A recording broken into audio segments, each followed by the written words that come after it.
আল কুরআনু হুজ্জাতুন লাকা আও আলাইকা, কিয়ামতের কঠিন ময়দানে কোরআন হয়ে যাবে কারোর পক্ষের দলিল, না হয়ে যাবে কারোর বিপক্ষের দলিল। কিয়ামতের কঠিন ময়দানে কোরআনের একটা মুখ হয়ে যাবে। কোরআন আল্লাহর কাছে ওকালতি করবে, সুপারিশ করবে রব্বুল আলামিন। এই লোকটা আমাকে পড়েছে, আমাকে বুঝেছে, আমার বিধান মোতাবেক জীবন পরিচালনা করার চেষ্টা করেছে রব্বুল আলামিন।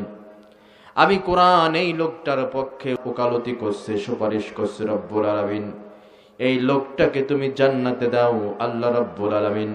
কিয়ামতের কঠিন ময়দানে যেই দিন নেতা তার কর্মীকে দেখলে পালায়ে যাবে, কর্মী নেতাকে দেখলে পালায়ে যাবে, সন্তান পিতাকে দেখলে, পিতা সন্তানকে দেখলে, স্বামী স্ত্রী ভাই বোন আত্মীয় স্বজন একে অপরকে দেখে যেদিন পলায়ন করবে, কিয়ামতের কঠিন সেই বিভীষিকাময় দিনে আল্লাহর কোরআন তারা ধারক বাহকদের পক্ষে সুপারিশ করে লোকটাকে জান্নাতে নিয়ে যাবে। আও আলাইকা, অথবা কোরআন হয়ে যাবে কারোর বিপক্ষের দলিল।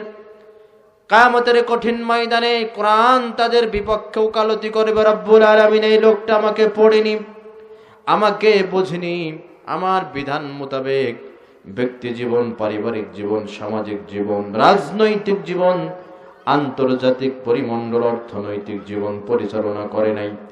রব্বুল আলামিন আমি কোরআন এই লোকটার বিপক্ষে সুপারিশ করছি, লোকটাকে তুমি জাহান্নামে দাও। আল্লাহ রাব্বুল আলামিন কোরআনুল কারীমের সুপারিশ কবুল করে লোকটাকে জাহান্নামে দিবে। আওয়াজ দিয়ে বলেন নাউযুবিল্লাহ। কোরআন আজ কাঁদে তোমাদেরই জন্য, আমি থাকিতে কেন এ দুঃখের অরণ্য। কোরআন আজ কাঁদে তোমাদেরই জন্য। আল্লাহ তাআলা আমাদেরকে কোরআনের পক্ষের লোক বানাই দিক। জোরে বলেন আমিন।